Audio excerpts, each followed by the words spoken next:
30 Years of Legend of the Five Rings is a series of interviews celebrating 3 decades since the debut of L5R at Gen Con 1995. In this second series of the Play to Win podcast from Aconyte Books, we'll explore the perspectives of the people who had a hand in the franchise's making, past and present, the lasting impacts L5R has had on their lives, and what about L5R has made it an enduring force in the tabletop games industry after all these years. I'm your host, Katrina Ostrander, and I'm the creative director of story and setting with the franchise development team at Asmodee. I've had the privilege of working on L5R in various roles since 2015, including as writer, fiction editor, RPG developer, and story lead. In my current role, I help oversee the brand's development as it expands further into novels, comic books, video games, board games, and more. But before that, I was simply a big fan of the setting. Previously, on 30 Years of Legend of the Five Rings, we've heard about and talked to L5R players whose passion eventually led them to get involved in a more official capacity. In this episode, I talked to 2 more such people, Julie Kagawa and JT Nicholas, whose journey started with a role-playing game and eventually ended up writing official novels for Aconyte Books. We discuss how the themes and mechanics of the L5R RPG make it unique, plus how writing and role-playing have fed into each other for Julie and JT over the years. So, let's get rolling. Today, I am joined by Julie Kagawa and JT Nicholas, the authors of the first installment of the Clan Wars series, A Throne Betrayed, and I'm thrilled to have both of you on the show. Thank you so much for joining me. Thanks for having us. Thank you for having us. Great. So to start, could you tell me a little bit about who you are? Hi, my name is Julie Kagawa. I am a young adult middle grade author. My first book, the Iron Face series, was published back in 2010. And since then, I have written 30-ish books. Wow. I'm thrilled to be here and to be talking with you. And I'm JT Nicholas. I'm also an author, primarily in the sci-fi speculative fiction space. But I have been a fan of fantasy and a fan of L5R for a lot of years, more years than I like to remember. But yeah, so we're super excited to be here and to be working with, around, and on all things L5R. Yeah, so you're saying you've been fans of the franchise for a long time. How did you first discover Legend of the Five Rings? So for me, it was early 2000s, maybe even 2000, and I had been a long time RPG fan. Like most RPG people, I cut my teeth in the wild world of Dungeons and Dragons, and I had just moved from Kentucky to North Carolina, and I was desperate to find a group to actually, play games with. And for all of the internet generation out there, this was in the early days of the internet. If you wanted to find a group of people to play a game with, you had to do the unthinkable. You had to go to game stores and talk to people and look at little scraps of paper tacked up to bulletin boards. It was a very different world from Hop Online or Hop on Roll20 or something like that. So yeah, I was desperate to find a play group, and I was searching broader and broader circles because where I was, there just wasn't a lot of things in that town. And I finally found a group that was actually located in Raleigh, North Carolina, which was about 2 hours away from where I actually was. And they were playing a game that at the time I hadn't really heard anything about, this Legend of the Five Rings. But I'd been going through some RPG withdrawals. And so I decided, hey, let's give it a shot. What's a 2-hour drive? So yeah, I loaded up the car, drove 2 hours to meet up with a bunch of strangers and play a game of L5R. And that very first experience was me playing a mantis in a sort of a winter court setting and scenario. And it was so much fun that I kind of never looked back. I have been playing L5R every chance I can get ever since. And of course, Julie has a similar story, and at some point, those two paths intersected. Yeah, so for me, I didn't cut my teeth when I was like 10 on D&D. I got into it a little bit later, in my 20s, but I was working at a bookstore, and one of the new hires, came in and got everybody together one night and was like, hey, let's play D&D. And I had never played D&D before, and I was intrigued, and so we had our first game, and I never looked back. It was so much fun that I continued to play with this group, and we got together, every Friday-ish to play D&D. And from there, I branched out into other games. I, discovered White Wolf and some other things. And then in the bookstore, I found an RPG book of Legend of the Five Rings. And I love everything anime, and I love Japanese culture, all the Akira Kurosawa movies I loved. I was a huge Japanese culture fan, and this just sounded right on my alley. I was just completely enamored with it. So I had since kind of branched out into DMing myself.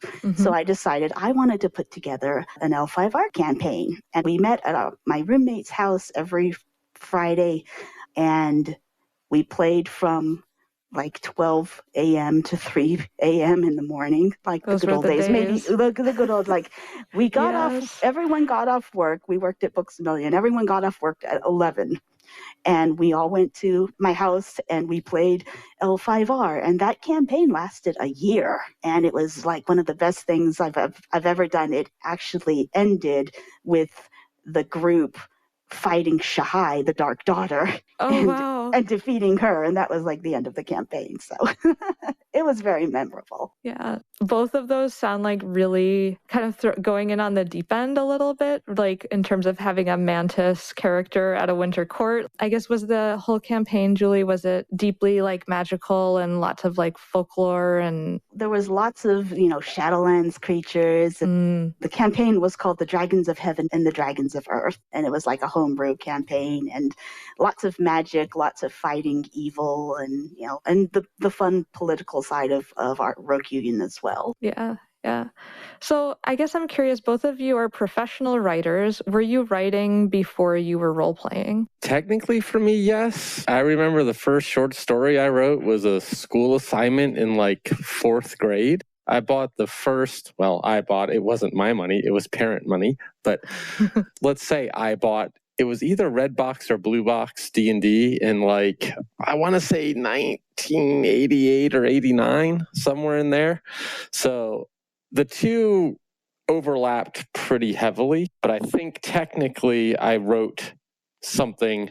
I mean, I discovered that I enjoyed writing before I first played an RPG, but the two things dovetailed together so amazingly. And at the end of the day, an RPG is sort of a shared story, a shared conversation. It inspired me to write more. And then writing also inspired me to want to play more. So I think for me, the two have been sort of irrevocably and kind of just intrinsically linked throughout my whole life, really, since I was about 10. And for me, it was kind of the same. I decided that I sort of wanted to be a writer around 16. And from then on, I was just writing and trying to, look into getting published. And for me, RPGs and writing just kind of go hand in hand. It's, it's almost the same kind of storytelling. So did you say that you were game mastering that first campaign of L5R that you were participating in? I was game mastering. I was the storyteller, the DM. I created all the scenarios. I created the adventure and the ultimate story that all the characters were playing through. So that is very much like the same kind of skills almost in terms of like creating characters, figuring out settings. I guess, how did you find the setting of Rokugan, and like what was your process for like learning about the world or becoming a game master for that? Because so many people are like, it's such a deep setting. Was it intimidating or did you just kind of run with it? Because it's, based in Rokugan, which is kind of a fantasy Japan, I had already, like, by watching anime and being so immersed in Japanese culture, I kind of already knew the types of things that I wanted to do. Like, I love kitsune and tanuki and yurei and yokai and all that all existed in Rokugan. So it was, just fun for me just putting together this story and this campaign for the characters to go through. A big difference about writing a story and writing a campaign is you can control what your characters do in your story. You can never control what your characters do in the campaign. I feel like there's a story behind that statement. If only there was a story behind that statement. If only there was just one. If you were to pick just one, what is like a memory that stands out for you from that first campaign of a time that your players like really surprised you, and like how did you roll with that as a game master? There was, it's going to be, I have to set it up first. Yes. So there are these two sides. And it was called the Dragons of Heaven and Earth because in the campaign, the idea was, the Dragons of Heaven were chosen because they wanted the old Rokugan, the old ways of the samurai. And the Dragons of Earth wanted Rokugan to change. And they wanted people to be equal, the peasants to be equal to the samurai. So there was going to be this war eventually that pit the Dragons of Heaven and Earth against each other. And I had 6 players, and 3 were Dragons of Heaven and 3 were Dragons of Earth. And they were all adventuring together, but in the end, they would eventually have to fight each other in this grand war. That was the idea. And they weren't supposed to reveal what they were. Oh, interesting. Yes. So in the story, a dragon of heaven and a dragon of earth actually fell for each other. Uh-huh. Classic. I love it. Classic. And they, kind of discovered they were on opposite sides. And they weren't supposed to reveal, their side to anybody. But one of them just decided, she was going to, out of love, to just completely reveal her identity to everyone, the entire court. What come, out of her love for this guy. And I'm like, so in front of the entire court, she revealed what she was, and it was a whole big thing. I'm like, I don't know what to do now, because you're not supposed to do that. So I'm like, I had to do some quick thinking, and, I'm not entirely sure how I got her out of that, but it was a thing. So I was like, yeah, what can you do? Players are going to play. Yeah, that's exactly right. Speaking of that, are you the forever GM in your group? Do you get to play? What do you play as when you play? Those days are kind of behind me now. I write so much that I have, it's hard for me to actually have the creative juices left to write a campaign. But luckily I, am married to JT, and he GMs all of our games now. So JT runs all of the games that you're in these days? Yes. We actually have 2 game groups. One is an online game group that meets weekly, and one is an in-person group that, because of, adulting and all that, tries to meet bi-weekly and ends up meeting maybe once every 3 weeks. So we used to, me and another friend of ours who has been in the vast majority of our L5R campaigns, we used to swap who was running the online game and who was running the in-person game. Again, life stuff getting in the way. Lately, I've been running the online game probably for the past maybe 2-3 years consistently, and he's been running the in-person game for the past 2-3 years consistently. We play a wide variety of games, but L5R is 100% in the rotation and always in the conversation as maybe that'll be the next one or the current one. Can I ask, do you recall which editions you've run, and do any of them stand out for you in particular? Yeah, I mean, I started in sort of at that transition point between first and second edition, which I think was, now you're going to have to keep me honest on this because this was all 20 years ago plus. I think somewhere in second was also when the kind of partnership with, I don't know if it was Wizards or TSR at the time. It was Wizards of the Coast. Yeah. So, and then they also started putting out sort of the D20/D10. Yep. So I got in I started playing right before the D20, D10 conversions came onto the scene. For the longest time, the 3rd edition came out, we switched to 3rd, and I really liked 3rd. 4th, I also enjoyed.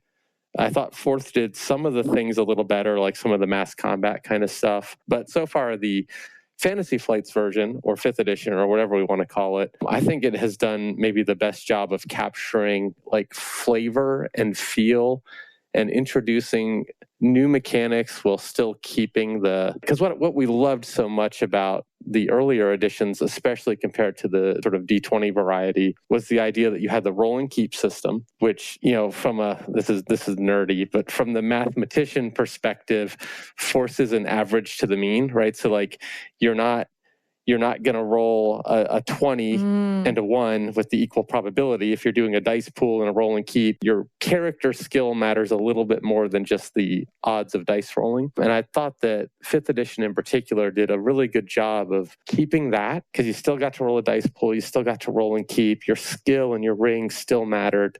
But then you also got the little added flavors of opportunities and strife and things that, could influence and give a little color and character to what the dice were saying. And I mean, this is something that is maybe silly, but just the way that the different talents and katas and incantations and all of those things were named, that alone was just super evocative. And so when you piled all that together, it made, for at least the people we introduced to the game, because I've introduced people to L5R from like late 1st, early 2nd edition on. I feel like 5th edition has been the edition that was most digestible. Essentially, the 20 questions character creation that happens in 5e, that made it so easy to bring people into the game and have them kind of go through the process more in a organic, who are you kind of way, as opposed to a how do I maximize my numbers kind of way. Mm-hmm. So, I mean, 5th edition has been wonderful. I obviously have a special place in my heart for the previous editions as well. And, I'm probably one of like 6 people in the world who has, the Clan Wars tactical miniatures game sitting on my shelf as well. So, yeah.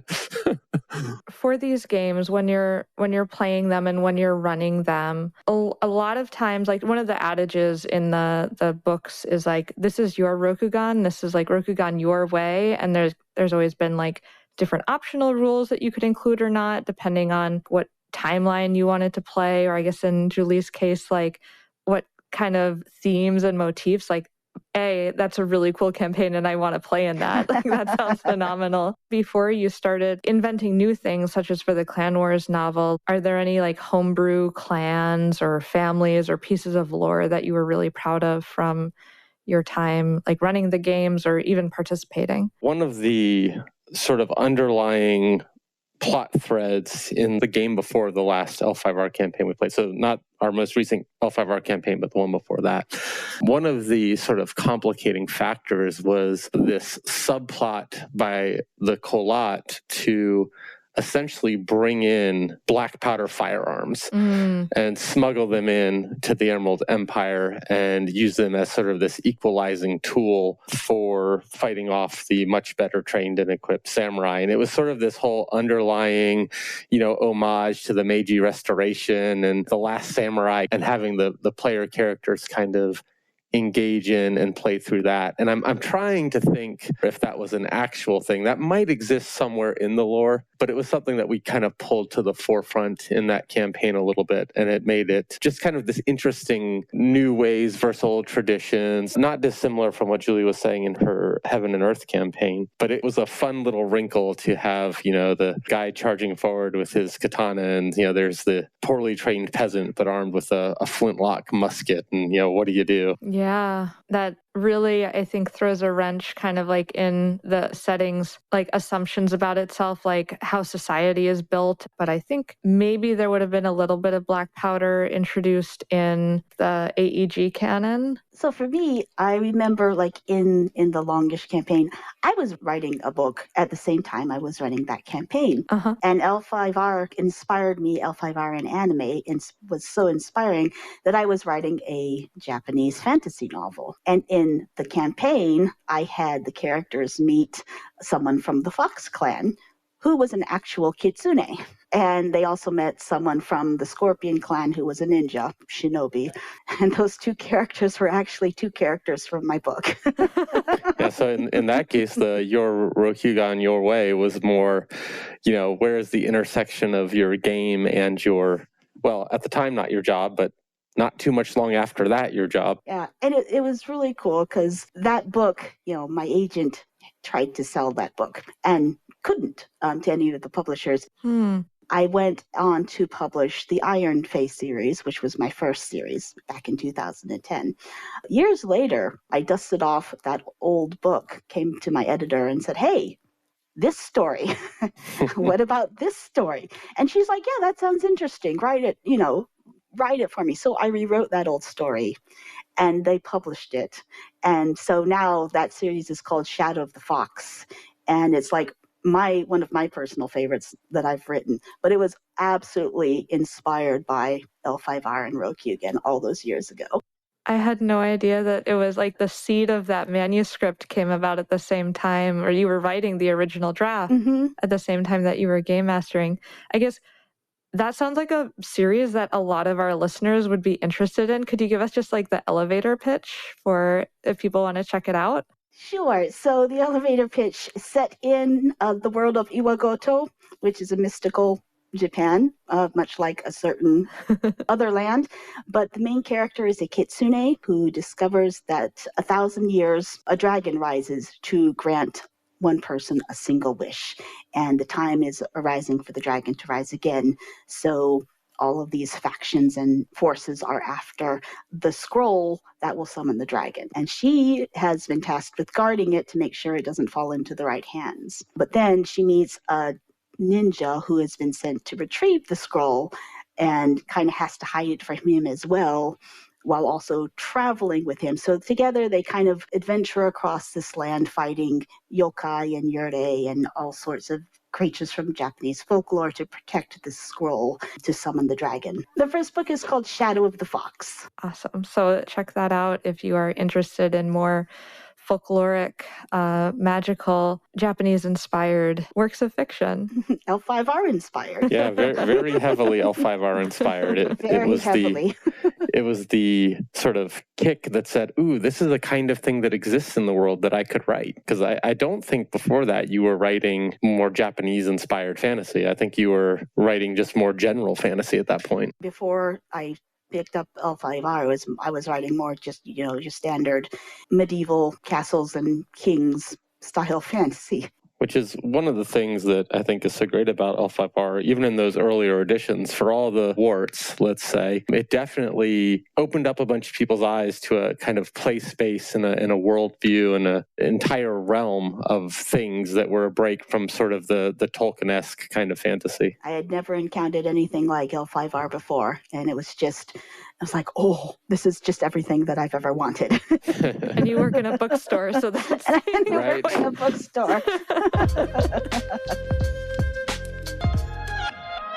So L5R is now 30 years old, and the role-playing game has been around almost just as long. What is it about L5R that makes you keep coming back? Like, you said that the game is always in the rotation, so what do you think makes it so special to you and to the community? So there are a few things that I can talk about specifically from our playgroup and our style that probably also are true for the broader play space, but to some extent we can only speak for ourselves. But one of the things that we really like about it, everybody in our gaming group really likes it, is that it's one of the few games and settings where the themes are a little bit more complex and a little bit more mature. And so we've often had games where I would start out the campaign and I would hand each player a scroll. So picture like a court setting, and they each have their own objectives kind of given to them by their clan. And this is what you're at this court to do. And those objectives might well be in direct opposition to each other. But at the same time, because we have a group of people who are also friends and here to do something fun together, one of the kind of unique experiences is this idea that we're, on the one hand, working together and operating under all the, Aconyte code dictates of courtesy and duty and things like that. And on the other hand, we have this entirely other game, this kind of underhanded, we're trying to accrue our own favor through intrigue and our own influence and achieve these goals for our clans. And we've had games where that resulted in, like there was maybe 2 or 3 campaigns ago, Julie's character, who was you were an infiltrator, you were what were you? You were a Shoshiro infiltrator is what you were. Classic. And her whole thing was to try and spark a war between the crane and the lion. And I had one player in that campaign who was a crane, and their 2 characters became very close friends, but the whole time the Shoshiro was just manipulating the other players to sort of win their votes, for lack of a better word, to create this war. And then we did after that court segment of the campaign, which was like a 2 or 3 month segment, we did an entire interlude that was more about that war and what was happening in that war. And we were on opposite sides. Yeah, that level of depth and complexity. I love D&D. I will always love D&D to some level, but I've never played a D&D game that had that level of depth and complexity and, the potential for character-to-character conflict that was more meaningful than I disagree with your choice of what to do with the sacred doodad, so I'm going to stab you in the face. It just feels more grounded in a lot of ways. And I mean, to give other games their credit, and first of all, there's no reason you can't play D&D that way. Right. I admit this is a failing of maybe my own perception and like expectations. But you can talk about games like the White Wolf games like Vampire, where you do get a little bit more of that like deep character interpersonal interaction. To me, L5R gives you that same depth of character and personal interaction, but keeps you in kind of a fantasy, tropish kind of world. And, you don't necessarily have to be angsty emo vampires. Not that I have any problem with angsty emo vampires, but every once in a while I want to break for that. We're actually playing a vampire game right now. I see. White Wolf fans, don't come after me. Yeah, what I'm hearing you say is like, so we see this both in like the fan community with like the loyalty to their clans, but like it comes through in the role-playing game where like you have different levels of like duty and motivation. There's the thing that's like bigger than yourself, like what you should be doing. And then there's like what you want to be doing, it sounds like, where like that character that Julie, you were talking about with, the romance that was untangling all of the, like what she was supposed to be doing. Yeah. Versus what her duty was. And I've always played a scorpion. I haven't played anything else. So maybe that says something about me, but I love the Scorpion clan. I always play scorpions, and it's such an interesting dichotomy so my character will usually form close friendships with the other players in the group, at the same time trying to like manipulate them and undermine what they're trying to do, because she's a scorpion and that's her duty, and it's what the scorpion do. They're the villains and they've accepted their role in Rokugan as the villains, but that doesn't mean that she doesn't want to hurt her friends, but her clan compels her to. And there was even a segment in one of JT's games where my character was so torn that her daimyo actually called her to Trader's Grove to have a conversation about what a scorpion was supposed to do. And she's like, didn't actually say it, but we're in Trader's Grove. And the implication was loud and clear. So I'm like, that was a very, very memorable scene. That was just a Lord making sure that the setting added appropriate gravitas to the conversation. And for our listeners at home, can you remind them what Trader's Grove means to the Scorpion clan? Essentially, there is a forest that the trees themselves are sort of bound with the spirits of the traders, the Scorpion clan, and essentially kind of, living in eternal torment for as long as those trees live. And it's kind of the ultimate punishment among the Scorpion, at least in my Rokugan, my way. Maybe canonically, I get those confused sometimes. We've been playing the game a long time. Yeah. So yeah, it's sort of the ultimate punishment, sort of for traitors to the clan. Yeah, if you betray the clan, be prepared to live the life as sort of the world's worst dryad. because duty is the ultimate. That's what the Scorpion care about the most: the duty to the clan.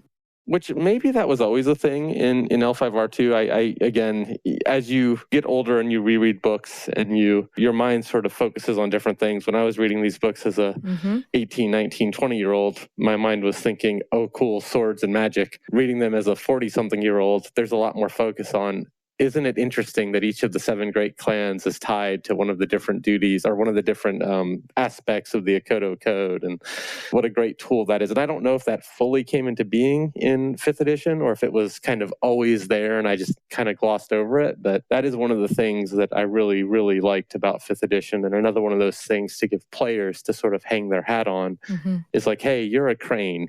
Courtesy is of superb importance to you, or hey, you're a lion, courage is of superb importance to you. Those kind of things I think are a very nice touch from a mechanics meets narrative perspective. Yeah, especially when like there's so much that you could dive into in L5R, like having a few like entry points into the setting, I think helps people start to walk in the shoes of their character and then like find their own path, so to speak. Yeah, and there's a lot of sort of challenges that our players face. Some of them are just, language barrier. Just one of our players is a Eastern Kentucky, Appalachia guy, and he's a smart dude. He's got multiple master's degrees.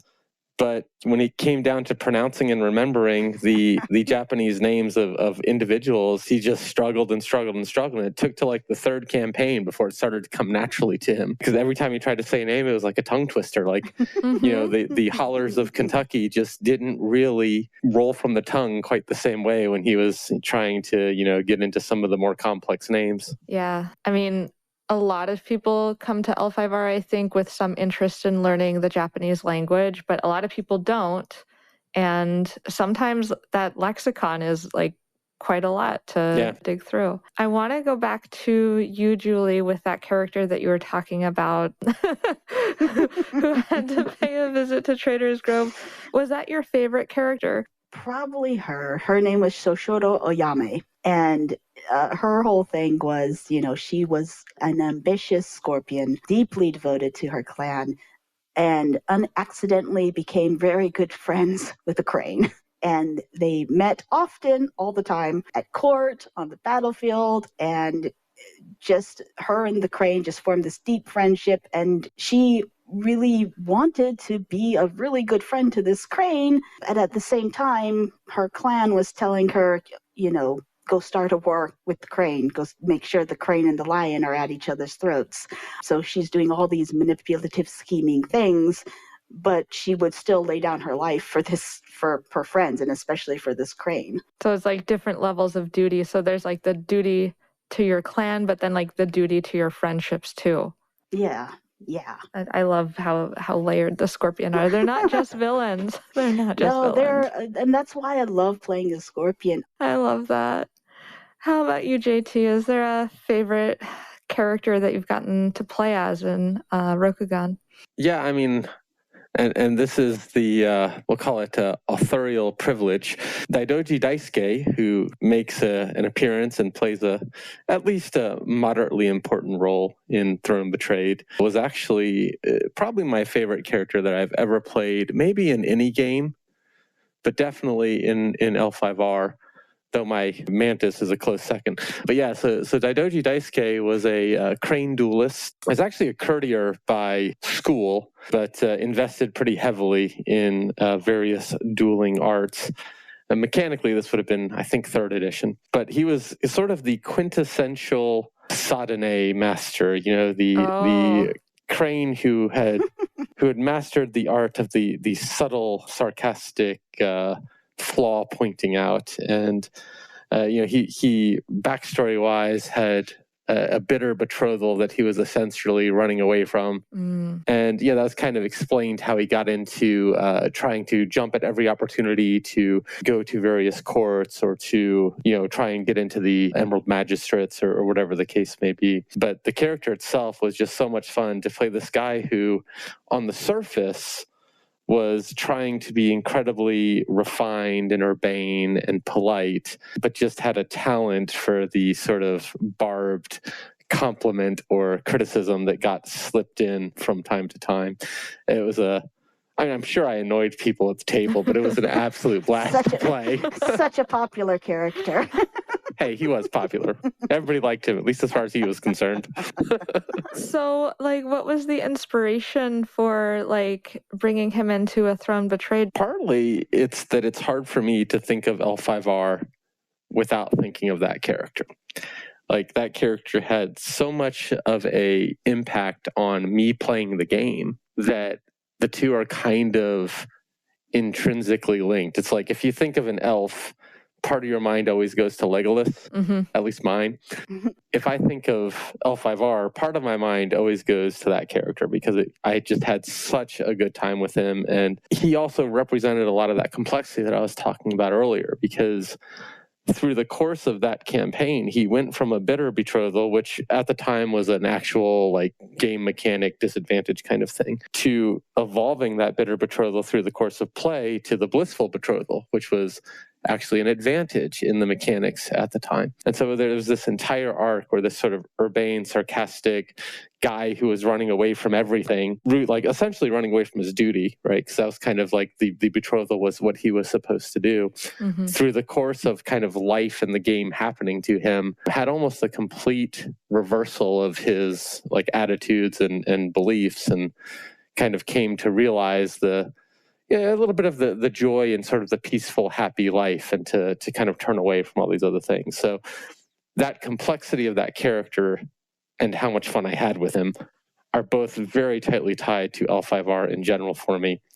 And then, there's always the temptation, I guess is the right word. It was probably around 1999, 2000 when I got into L5R. So it's something I've been just having fun with for, almost 30 years. And the chance to slip a little bit of something that is mine into the canon is too tempting to not take. Yeah, no, that's wonderful. Daisuke is such a fun character. And now I'm like, oh, I'm going to have to pay close attention to what happens with him, because it sounds like there's a lot more than meets the eye. Well, there is, but, I have to be a little bit careful, too, because the book isn't called Daidoji Daisuke. If you guys want, I'll write that book, but that's not the book we're talking about. Well, maybe I can talk with your editor and say, can we get a side story? Figure out how he became a wandering Ronin in the first place. I have that question for each of, Toturi's followers, for each of the 12 Ronin, and I think it's we get to see some of them on screen, but his kind of cast of misfits that follows Toturi around, it is super challenging. Just having that many characters to try and put on screen, it's just not really possible to do them justice. So you kind of have to make choices and pick and choose and follow what's really kind of inspiring you. So Daisuke went from a player character made it into a book. In kind of a reverse, one of the characters in Rokugan, so back when I did the long campaign, I was doing the old D20 system of Rokugan, or the old D20 system. I found in the source book, how they put out the source books, they'll give you some characters. There was, in a source book, there was this character named Suruchi Okame. And he was, the Suruchi were well known for being archers. I believe they were the Wasp clan at that time. Yeah. And he made it into that campaign and actually began a relationship with one of the players, and it became a big thing, and he became a really important character. And then later, when I rewrote Shadow of the Fox, Okame made it into the book. So Okame is one of the characters, not a Suruchi Okame. He's got a different, surname, but he's legally Okame, distinct. Yes, is an archer in Shadow of the Fox. It's kind of as a tribute to that character in my first campaign. I love that. Can I ask, was there anything that was especially challenging for you as you approached the work of writing the first Clan Wars novel? It's a challenging undertaking to dip your toes into a setting, an intellectual property that has 30 years of history behind it. Yeah, it's a challenge, especially when you can do your research on the wikis or whatever, but half the time those are this was true 28 years ago, but now we're 28 years later and things have kind of changed a little bit, so who knows? I was about to say, it's not only 30 years of lore, but 30 years of evolution. And yes. It hasn't stayed static the entire time. We've had different arcs with different characters, and Fantasy Flight Games, rewound the timeline to the beginning, and now you're threading, I want to think that it's the best of all worlds, because it's paying homage to the original story while doing something new and trying to do it in a way that gives it more depth. Like you have more of a canvas in a certain respect to tell this story than the original writers did, because so much of it was like these little snippets of flavor text or like the oral tradition of what like one of the story leads would say in a bar to somebody else becoming canon. And it's like that mythology exists in the minds of the fans as truth, but it's not written down anywhere. And so unless you've like become almost like acculturated to the fandom, like there's these truisms that like even I, as someone who's been working on this IP for 10 years and was a fan of it beforehand, struggle with. And then I sympathize with your statement, like in my campaign, this happened, but is that like canon or is that like my interpretation of canon?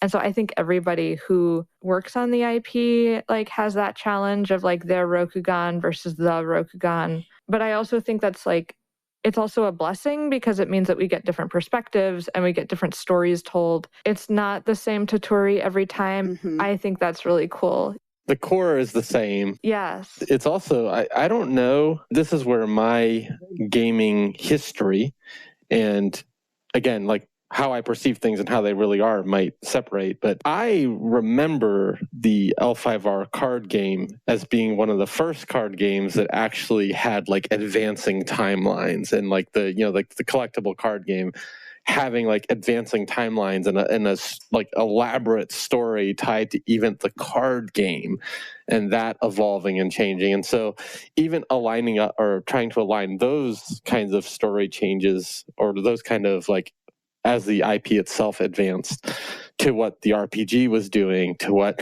maybe showed up in this video game or board game over here. Like, I don't know how you guys keep that straight at all. I have a hard enough time just trying to keep straight what we're working on. So it is a full-time job. I bet. I bet.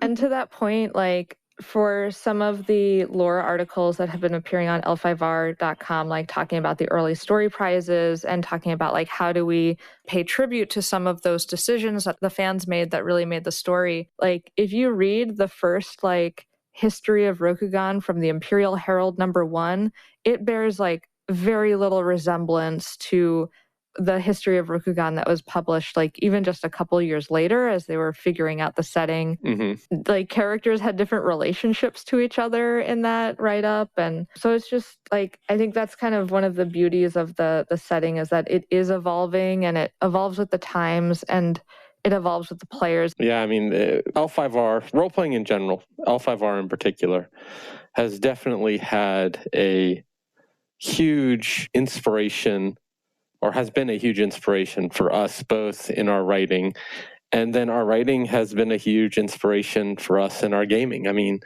you know, as a leisure activity, gaming takes a fair amount of time, especially if you're running a game, but all of the elements that we love about writing are elements that we love about gaming, you know, character development, emotional impact, you know, complex storylines, exploring these worlds that are nothing like our own. It's like a bit of escapism built into a complex character dynamic. So I think the two are inextricably linked for us. I mean, I don't think I could stop role-playing any more than I could stop writing, and vice versa.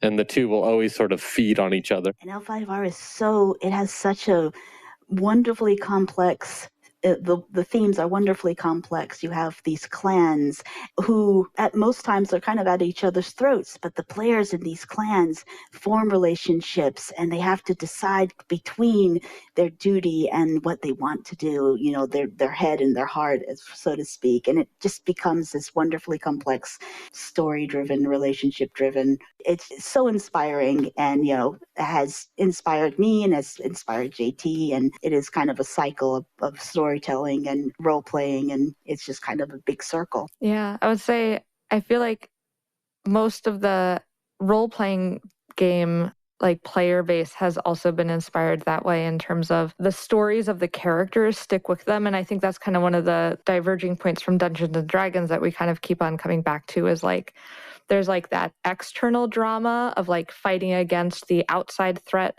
like fighting the dragon, trying to find the sacred doodad, etc., versus like the internal drama. And I think L5R leaning into that internal drama has been like part of what sets it apart and part of what appeals to a different kind of player than your typical like sorcerer or rogue, although we definitely have our own versions of magic users and shinobi. And I think it comes down to the thematic element because, like, again, there's nothing about the rules of any of these games that says these are the stories you have to tell in these rules. Right. But there's something about the themes and like even framing. I think maybe this has changed in reprints, but I think in the version of the Fantasy Flights 5th edition L5R that I have, it frames it initially as a samurai drama.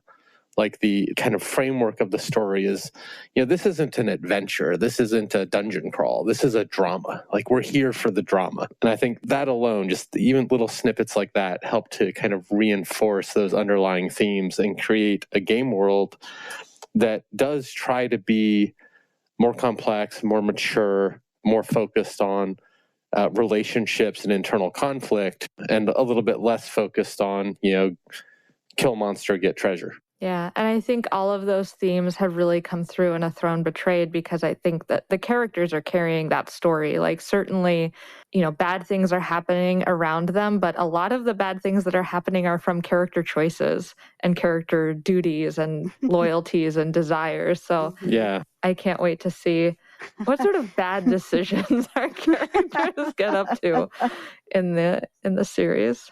There's a scorpion and a crane who have a very close relationship in A Throne Betrayed. Yup. Well, and it's funny because like that push-pull, hopefully any bad choices being made, like our goal is the reader goes, oh, that's a terrible choice, but I understand it. Like, I get where you're coming from. Yeah. I don't like it, but I could see how a reasonable person might be led down that path. Because again, that evil is always more insidious and always more scary when you can go, I kind of get it though.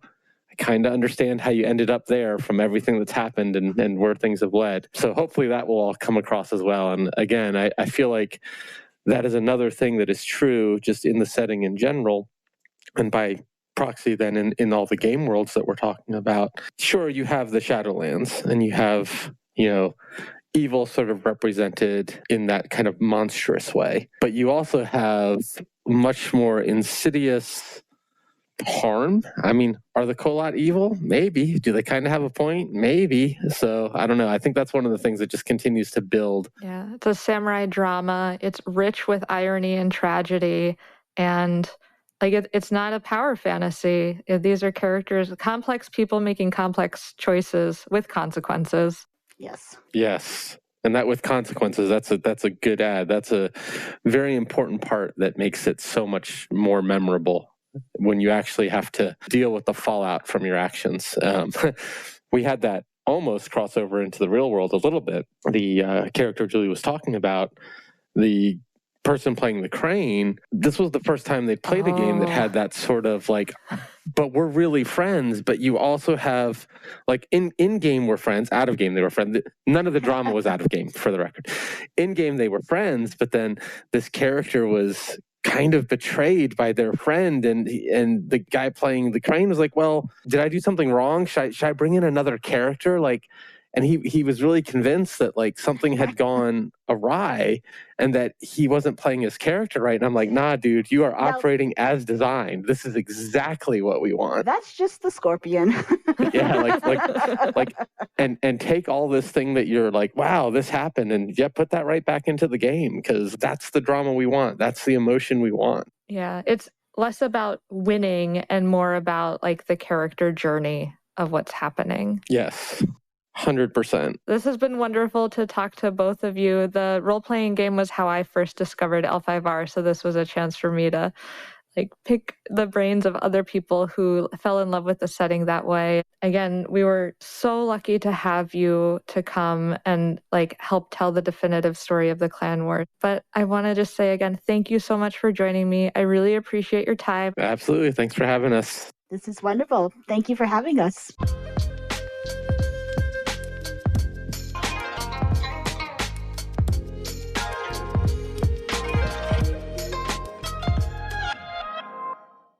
This audio recording is copyright Asmodee North America Incorporated, 2025. All rights reserved.